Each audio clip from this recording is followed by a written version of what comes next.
എന്നുള്ളത് equally valid ആണ്. എല്ലാ ദിവസവും രാവിലെ മുസ്ലിങ്ങളെ എണീറ്റ് ചൊറിയുകയും ഇസ്ലാമോമിയോ പ്രചരിപ്പിക്കുകയും ചെയ്തിട്ട് നിങ്ങൾ വന്ദേമാതരം പാടിയില്ലെങ്കിൽ നിങ്ങൾ ദേശദ്രോഹികളാണെന്ന് പറഞ്ഞാൽ ശ്രീജിത്ത്, അതാണ് രാഹുലിന്റെ നിലപാട് ഇപ്പോൾ കൃത്യമായിട്ട് പുറത്തു വന്നു. ഇത് നിർബന്ധമാക്കുന്നതിന് തുല്യമാണ് വന്ദേമാതരം. സത്യത്തിൽ ഇവിടുത്തെ ഫോബിയ എന്തിനോടാണ്? വന്ദേമാതരോ ഫോബിയാണുള്ളത്, അല്ലാതെ ഇസ്ലാമോഫോബിയ അല്ല ഉള്ളത്. രാഹുൽ, ഞാൻ രാഹുലിന്റെ കാര്യത്തിൽ ഇടപെടുകയാണ്. രാഹുൽ ഒരു നിലപാടിൽ നിൽക്കുക. സെൻസർ ചെയ്ത ഭാഗമാണോ വേണ്ടത് അതോ മുഴുവൻ ഭാഗമാണോ വേണ്ടത് എന്ന കാര്യത്തിൽ താങ്കൾ ഒരു നിലപാടെടുക്കുക. ആദ്യം ആരോട് കൺസൾട്ടേഷൻ? മുസ്ലിം ഓർഗനൈസേഷൻ സമസ്ത എല്ലാ മുസ്ലിങ്ങളെ പ്രതിനിധീകരിക്കുന്നുണ്ടോ? എല്ലാ മുസ്ലിങ്ങളെയും ഈ ഓർഗനൈസേഷൻ പ്രതിനിധീകരിക്കുന്നുണ്ടോ? മുസ്ലിം ഓർഗനൈസേഷനെ വിളിക്കുക. വേണ്ട, സമസ്ത മാത്രമൊന്നുമല്ല. ആ ടിവിയുടെ വോളിയൊന്ന് കൂട്ടിയരാ. ഇത് പാടിയില്ല എങ്കിൽ തലവെട്ടും എന്ന രീതിയിലത്തേക്കുള്ള സംവിധാനമൊന്നുമില്ല. അത് നമുക്ക് ഏതൊരു ഗാനവുമായി ബന്ധപ്പെട്ടിട്ടാണെങ്കിലും ആൾക്കാരുടെ അത് എക്സസൈസ് ചെയ്യുന്നതിനുള്ള ഒരു ഫ്രീഡത്തിനെ കോടതികൾ തന്നെ ബഹുമാനിക്കുന്നതാണ്. നേരത്തെ ഇവിടെ പറഞ്ഞിരിക്കുന്ന യഹോവ സാക്ഷികളുടെ കാര്യത്തിലുള്ളതുപോലെ ഇവിടെ ഈ വന്നിരിക്കുന്ന ഇപ്പോൾ അമെൻഡിന്റെ കൊണ്ടുവന്നിരിക്കുന്ന നിയമത്തിന്റെ ബില്ലിന്റെ ഫൈൻ പ്രിന്റ് ഞാൻ കണ്ടിട്ടില്ല. പക്ഷേ ഞാൻ മാധ്യമങ്ങൾ റിപ്പോർട്ട് ചെയ്തതിൽ നിന്ന് മനസ്സിലാക്കുന്നത് ഈ ഗാനത്തിനോട് ഇൻസൾട്ട് കാണിക്കാൻ പാടില്ല എന്നുള്ളതാണ്. അതായത് അത് പാടുന്ന സമയത്ത് നമ്മൾ പാടണം എന്ന് നിർബന്ധമില്ല, പക്ഷെ എണീറ്റ് നിന്ന് അതിനെ ബഹുമാനിക്കണം. അത് യഹോവ സാക്ഷികളുടെ കേസിലും അങ്ങനെ തന്നെ ആയിരുന്നു കേട്ടോ. എണീറ്റ് നിന്ന് ബഹുമാനിക്കണം എന്നുള്ളതാണ്, നിങ്ങൾ പാടണമെന്നില്ല.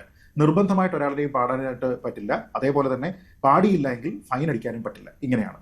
ഇതിനെ ഇൻസൾട്ട് ചെയ്യരുത്, ഗാനത്തിനെ തടസ്സപ്പെടുത്താൻ പാടില്ല എന്നുള്ളതാണ്. അതിൽ എന്തെങ്കിലും തരത്തിലുള്ള ബുദ്ധിമുട്ട് ആർക്കെങ്കിലും ഉണ്ടോ? എനിക്ക് തോന്നുന്നില്ല. അത് ഏതെങ്കിലും തരത്തിലുള്ള ഒരു എക്സസീവ് ആയിട്ടുള്ള ഒരു ഡിമാൻഡാണോ? ഇപ്പോഴാണ് എനിക്ക് സംഗതികൾ പിടികിട്ടി. ശ്രീ രാഹുൽ ഈശ്വർ, അങ്ങനെയാണെങ്കിൽ ഇപ്പോൾ ശ്രീജിത്ത് പറഞ്ഞ കാര്യമാണെങ്കിൽ അതൊരു നിർബന്ധിതമല്ല വന്ദേമാതരം ആലപിക്കുന്നത്, പക്ഷേ അവഹേളിക്കരുത് എന്നതേ ഉള്ളൂ. ശ്രീജിത്ത് പണിക്കർ പറഞ്ഞതാണ് ശരി.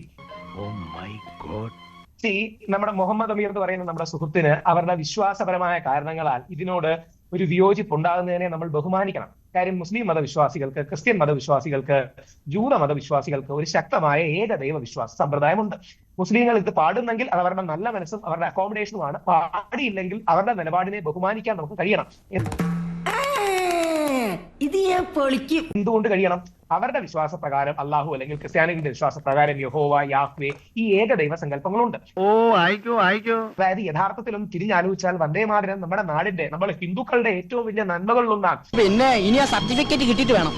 നമ്മുടെ നാടിനെ, ഹിന്ദുക്കളെയും മുസ്ലിങ്ങളെയും എല്ലാം ഏറ്റവും ആവേശഭരിതമാക്കിയ ഒരു സോങ് ചില മുസ്ലിം സഹോദരങ്ങൾക്ക് അവരുടെ വിശ്വാസത്തിന് ശരിയല്ലാത്ത രീതിയിൽ ബാധിക്കുമെന്ന ഒരു ചിന്ത വരും. അപ്പോ നമ്മുടെ രാഹുൽ, താങ്കൾ പറയുന്ന രീതിയിലാണെങ്കിൽ ഈ ബില്ലിനെ എതിർക്കേണ്ട കാര്യമില്ല. പക്ഷെ പ്രതിപക്ഷം ഈ ബില്ലിനെ എതിർക്കുകയാണ് രാജ്യസഭയിൽ. അവർ പറയുന്നത് ഈ കാല ദേശീയത അടിച്ചേൽപ്പിക്കുന്നു, മതേതര സ്വഭാവം ഇല്ലാതാക്കുന്നു എന്നുള്ള കാര്യമാണ്. അപ്പോൾ അവർ ശങ്കിക്കുന്നത് ഇത് നിർബന്ധമാക്കും, ഇത് ആലപിച്ചില്ലെങ്കിൽ അവരെ ദേശസ്നേഹികൾ അല്ലെന്ന് മുദ്രകുത്തും തുടങ്ങിയ കാര്യങ്ങളാണ്. അങ്ങനെയല്ല. പ്രതിപക്ഷത്തിന്റെ, പ്രത്യേകിച്ച് കോൺഗ്രസിന്റെ ലാംഗ്വേജ് ഈ വിഷയത്തിൽ ശരിയല്ല. അത് ഞാൻ സത്യസന്ധമായി തുറന്നു പറയാണ്. എന്റെ സുഹൃത്ത് മുഹമ്മദ് അമീറിനോട് എനിക്കുള്ള റിക്വസ്റ്റ്, നമ്മൾ സത്യസന്ധമായി ഈ വിഷയം പറയണം. ആ വിഷയം എന്ന് പറഞ്ഞാൽ ഇത് മതേതരത്വത്തിന്റെ പ്രശ്നം എന്നതിനേക്കാൾ കൂടുതൽ നമ്മുടെ മുസ്ലിം മതവിശ്വാസികൾക്ക് അവരുടെ വിശ്വാസപ്രകാരം വളരെ പവിത്രമായി അവർ കാണുന്ന കാര്യങ്ങളാണ് അള്ളാഹുവിനുള്ള വിശ്വാസം, ഷിർക്ക് പോലുള്ള സങ്കല്പങ്ങൾ, അതിന്റെ ദൈവവിശ്വാസം. ശ്രീ മുഹമ്മദ് അമീർ, രാഹുൽ പറയുന്നതും ശ്രീജിത്ത് പറയുന്നതും വെച്ച് നോക്കുകയാണെങ്കിൽ നിങ്ങൾ ആശങ്കപ്പെടേണ്ട കാര്യമില്ല. കാരണം ഇതൊരു അടിച്ചേൽപ്പിക്കൽ അവിടെ വരില്ല. ഒരു സെക്കൻഡ്, ഞാൻ ഒരു വരി കൂടെ തീർത്തോട്ടെ. അപ്പൊ ഈ സമവായത്തിന്റെ പേരാണ് ഇന്ത്യ. പറയുന്നത് ഗാന്ധിയാണെങ്കിൽ ഇന്നും മുസ്ലിങ്ങൾ കേൾക്കുമായിരുന്നു. പറയുന്നത് പണ്ഡിറ്റ് ജവഹർലാൽ നെഹ്റു ആണെങ്കിൽ ഇന്നും മുസ്ലിങ്ങൾ കേൾക്കുമായിരുന്നു. പറയുന്നത് മഹാത്മാഗാന്ധിയുടെ സ്റ്റാൻഡിൽ നിന്ന് അവരുടെയും താല്പര്യങ്ങൾ സംരക്ഷിക്കുമെന്ന് ഒരു രാഷ്ട്രപിതാവ് പോരാടാൻ വേണ്ടി പറയുകയാണെങ്കിൽ കേൾക്കുമായിരുന്നു. ഗാന്ധിജി പറഞ്ഞത് അന്നത്തെ മുസ്ലിമും കേട്ടില്ല സുഹൃത്തെ.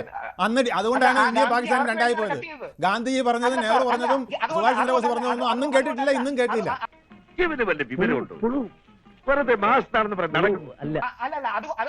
അതുകൊണ്ടല്ല ഇന്ത്യ താങ്കൾ പറയുന്നത് ഇപ്പോൾ പ്രധാനമന്ത്രി നരേന്ദ്രമോദിയും അമിത്ഷായും പറയുന്നു, അതുകൊണ്ട് കേൾക്കില്ല എന്നുള്ളതല്ലേ? ഞാൻ മറുപടി പറയട്ടെ മഞ്ജുഷ്. അതുകൊണ്ടല്ല ഇന്ത്യ വിഭജിച്ചു പോയത്. ഒരു വശത്ത് ഇസ്ലാമിസ്റ്റ് തീവ്രവാദികളും മറുവശത്ത് ഹിന്ദുത്വ തീവ്രവാദികളും ഈ നാടിനെ നശിപ്പിക്കാൻ വേണ്ടി കച്ചുകെട്ടി ഇറങ്ങിയോണ്ടാണ് ഇന്ത്യക്ക് വിഭജനം ഉണ്ടാകേണ്ടി വന്നത്. ഇന്ത്യ പഴയ സ്വഭാവത്തിന് ഇതുവരെ ഒരു മാറ്റവും ഇല്ലല്ലോ. ഗാന്ധി മഹാനും ഇന്നത്തെ നേതാക്കളും ശ്രീ രാഹുൽ ഈശ്വർ ഇന്നത്തെ കാര്യത്തിലേക്ക് വരൂ. ഇന്നുകൊണ്ട് അല്ല, ഇന്ന് എന്തുകൊണ്ട് മുസ്ലിം ജനവിഭാഗം വിശ്വസിക്കുന്നില്ല? ഇന്ന് എന്തുകൊണ്ട് വിശ്വസിക്കുന്നില്ല എന്നാണ് ഞാൻ ചോദിച്ചത്. മറുപടി കേൾക്ക്. ബാക്കി എല്ലാവരും പറഞ്ഞത് കേട്ടല്ലോ. ഒരു വശത്ത് ചില ആൾക്കാർ പണ്ട് നേപ്പാൾ രാജാവിന്റെ താഴെ ഹിന്ദു രാജാക്കന്മാർ ഒന്നിച്ച്, നേപ്പാൾ രാജാവിന്റെ താഴെ ഹിന്ദു രാജാക്കന്മാർ ഒന്നിക്കണമെന്ന് പറഞ്ഞ ആൾക്കാരുണ്ട്. അപ്പൊ ഒരു ഭാഗത്തെ മുസ്ലിങ്ങളെ മാത്രം വളഞ്ഞിട്ട് ആക്രമിക്കുന്നതിന് യാതൊരു നന്മയില്ല. ഇസ്ലാമിസ്റ്റ് തീവ്രത ഉണ്ടായപ്പോൾ ഒരു സംശയവുമില്ല. ഇവിടെ വെച്ച് നിർത്തിക്കോ എന്നുള്ളത് ഈക്വലി വാലിഡ് ആണ്. എല്ലാ ദിവസവും രാവിലെ മുസ്ലിങ്ങളെ എണീച്ച് ചൊറിയുകയും ഇസ്ലാമോഫോബിയ പ്രചരിപ്പിക്കുകയും ചെയ്തിട്ട് നിങ്ങൾ വന്ദേമാതരം പാടിയില്ലെങ്കിൽ നിങ്ങൾ ദേശദ്രോഹികളാണെന്ന് പറഞ്ഞാൽ ശ്രീജിത്ത്, അതാണ് രാഹുലിന്റെ നിലപാട് ഇപ്പോൾ കൃത്യമായിട്ട് പുറത്തു വന്നു. ഇത് നിർബന്ധമാക്കുന്നതിന് തുല്യമാണ് വന്ദേമാതരം. എങ്ങനെ ഇരിക്കണം?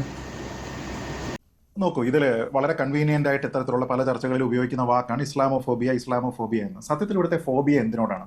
വന്ദേമാതരോ ഫോബിയാണുള്ളത്, അല്ലാതെ ഇസ്ലാമോഫോബിയ അല്ല ഉള്ളത്. ഞാൻ അതുകൊണ്ടാണ് പറഞ്ഞത് 40 വർഷം വിശ്വാസികളായിട്ടുള്ള മുസ്ലിങ്ങൾക്ക് ഇതിൽ ഈ രാഹുൽ പറഞ്ഞിരിക്കുന്ന വാക്ക് ഉപയോഗിച്ചാൽ വിശ്വാസം അതുണ്ടായിരുന്നു. ഇവിടുത്തെ മുസ്ലിങ്ങൾക്ക് ആ വിശ്വാസം ഉണ്ടായിരുന്നു. എന്നിട്ട് താങ്കൾ ഈ പറഞ്ഞിരിക്കുന്നത് പോലെ ഗാന്ധിയും നെഹ്റുവും പറഞ്ഞാൽ കേൾക്കുമെന്ന്. ഗാന്ധിയും നെഹ്റുവും ആസാദും നേതാജിയും ഉണ്ടായിട്ടും അവർ പറഞ്ഞിട്ടും ആ വിശ്വാസം പിന്നീട് മാറിയിട്ടുണ്ട്.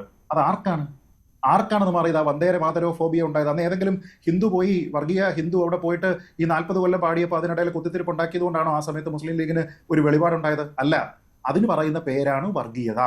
അതാരാ കൊണ്ടുവന്നത്? മുസ്ലിങ്ങളെ ഞാൻ കുറ്റം പറയുന്നില്ല, കാരണം അന്ന് കോൺഗ്രസിലുണ്ടായിരുന്ന മുസ്ലിങ്ങൾ ഇത് പാടുമായിരുന്നു. മുസ്ലിം ലീഗാണ് കൊണ്ടുവന്നത്. മുസ്ലിം ലീഗ് കൊണ്ടുവന്നത് എവിടെ കലാശിച്ചു? പാകിസ്ഥാനിൽ കലാശിച്ചു. അതുകൊണ്ട് ഈ 40 വർഷം എന്ന് പറഞ്ഞിരിക്കുന്നത് തന്നെയാണ് ഇവിടുത്തെ പ്രസക്തമായിട്ടുള്ള കാര്യം. ബ്രിട്ടീഷുകാർ ഇത് നിരോധനം കൊണ്ടുവന്നിരുന്നത് റിലീജിയസ് ലൈൻസിലാണോ? അല്ല, കൊളോണിയലിസത്തിനെതിരായിട്ടുള്ള വിപ്ലവാത്മക ചെറുത്തുനിൽപ്പിന്റെ പ്രതീകം എന്ന് പറഞ്ഞുകൊണ്ടാണ് ഈ പാട്ടിനെ എതിർത്തത്.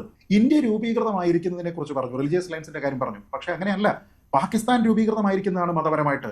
ഇന്ത്യ രൂപീകരിച്ചിരിക്കുന്നത് മതപരമായിട്ടല്ല. അങ്ങനെയായിരുന്നെങ്കിൽ ഇന്ത്യ ഹിന്ദു രാജ്യഭാഗമായിരുന്നു. അല്ല, നമ്മൾ ഇവിടെയുള്ള ന്യൂനപക്ഷങ്ങളായിട്ടുള്ള മുസ്ലിങ്ങൾക്കും തുല്യമായിട്ടുള്ള സ്റ്റാറ്റസ് ഉൾപ്പെടെയുള്ള മതേതര രാജ്യമായിട്ട് നിൽക്കുമ്പോൾ പാകിസ്ഥാന്റെ രൂപീകരണത്തിന് താല്പര്യമുണ്ടായിരുന്ന മുസ്ലിം ലീഗാണ് കൊണ്ടുപോയത്. അതിന്റെ കുത്തിത്തിരിപ്പിന്റെ ഭാഗമായിട്ടാണ് ഈ വന്ദേമാതരോ ഫോബിയ പണ്ടുണ്ടാക്കിയത്. അയ്യോ, അങ്ങനെ പറഞ്ഞൂടാ. അവരിൽ കോൺഫിഡൻസ് ഇൻസ്പയർ ചെയ്യേണ്ട ജോലി നമ്മൾ ഹിന്ദുക്കൾക്കാണ്. അവരെ വന്ദേമാതരം ഉപയോഗിച്ച് വടിയായി നമ്മൾ തല്ലിയാൽ നമ്മൾ വന്ദേമാതരത്തോട് ചെയ്യുന്ന ഏറ്റവും വലിയ അനീതിയാണ്. നമ്മൾ ബങ്കിം ചന്ദ്ര ചാറ്റർജിയോടും ഹിന്ദു മുസ്ലിം താങ്കൾ വന്ദേമാതരത്തെ സെൻസർ ചെയ്യുന്നതിനെയാണോ അനുകൂലിക്കുന്നത്, മുഴുവനായിട്ട് ആലപിക്കുന്നതിനെയാണ്? ഒരു സ്റ്റാൻഡ് നിൽക്കൂ. നീ എന്ത് തേങ്ങയാണ് പറയുന്നത്? മുഴുവനായിട്ട് പാടുന്നതിനെ അവരെ വിശ്വാസത്തിലെടുത്ത് ചെയ്തൂടെ? ഈ ഈ രാജ്യത്തുള്ള എല്ലാ മുസ്ലിങ്ങൾക്കും വോട്ടിട്ട് ചോദിക്കൂ, എങ്ങനെയാ വിശ്വാസത്തിലെടുക്കുന്നത്? അത് പറയൂ. ഈ നാട്ടിലുള്ള വിശ്വാസത്തിലെടുക്കാനുള്ള മാർഗം എന്താണ്? എന്ത് മാർഗം വഴിയാണ് വിശ്വാസത്തിലെടുക്കുന്നത്? അതൊന്നും എനിക്കറിയാൻ മേല. ഇങ്ങനെ എന്തെങ്കിലുമൊക്കെ പറയുമ്പോഴേ എന്റെ മനസ്സിനൊരു സന്തോഷം ഉണ്ടാവുള്ളൂ. കൺസൾട്ടേഷൻ എടുക്കുക. പിന്നെ എന്താ ആരോട് കൺസൾട്ടേഷൻ? ആരോട് കൺസൾട്ടേഷൻ? ഓർഗനൈസേഷനോട് കൺസൾട്ട് ചെയ്യുക. മുസ്ലിം ഓർഗനൈസേഷൻ സമസ്ത എല്ലാ മുസ്ലിങ്ങളെ പ്രതിനിധീകരിക്കുന്നുണ്ടോ? എല്ലാ മുസ്ലിങ്ങളെയും ഈ ഓർഗനൈസേഷൻ പ്രതിനിധീകരിക്കുന്നുണ്ടോ? എല്ലാ മുസ്ലിം ഓർഗനൈസേഷനെ വിളിക്കുക. വേണ്ട, സമസ്ത മാത്രമൊന്നുമല്ല. അല്ല, ഞാൻ പറഞ്ഞത് എല്ലാ മുസ്ലിം ഓർഗനൈസേഷനും ഇവിടെയുള്ള എല്ലാ മുസ്ലിങ്ങളെയും പ്രതിനിധീകരിക്കുന്നുണ്ടോ? ഇല്ലല്ലോ.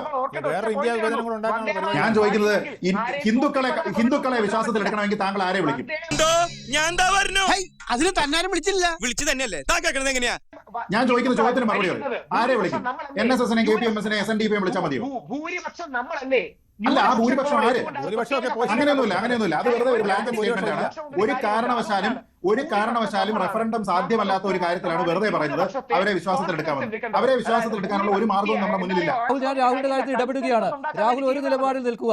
സെൻസർ ചെയ്ത ഭാഗമാണോ വേണ്ടത് അതോ മുഴുവൻ ഭാഗമാണോ വേണ്ടത് എന്ന കാര്യത്തിൽ താങ്കൾ ഒരു നിലപാടെടുക്കുക. ആദ്യം നീ എവിടെയെങ്കിലും ഉറച്ചു നിൽക്കടാ നായിന്റെ മോനെ.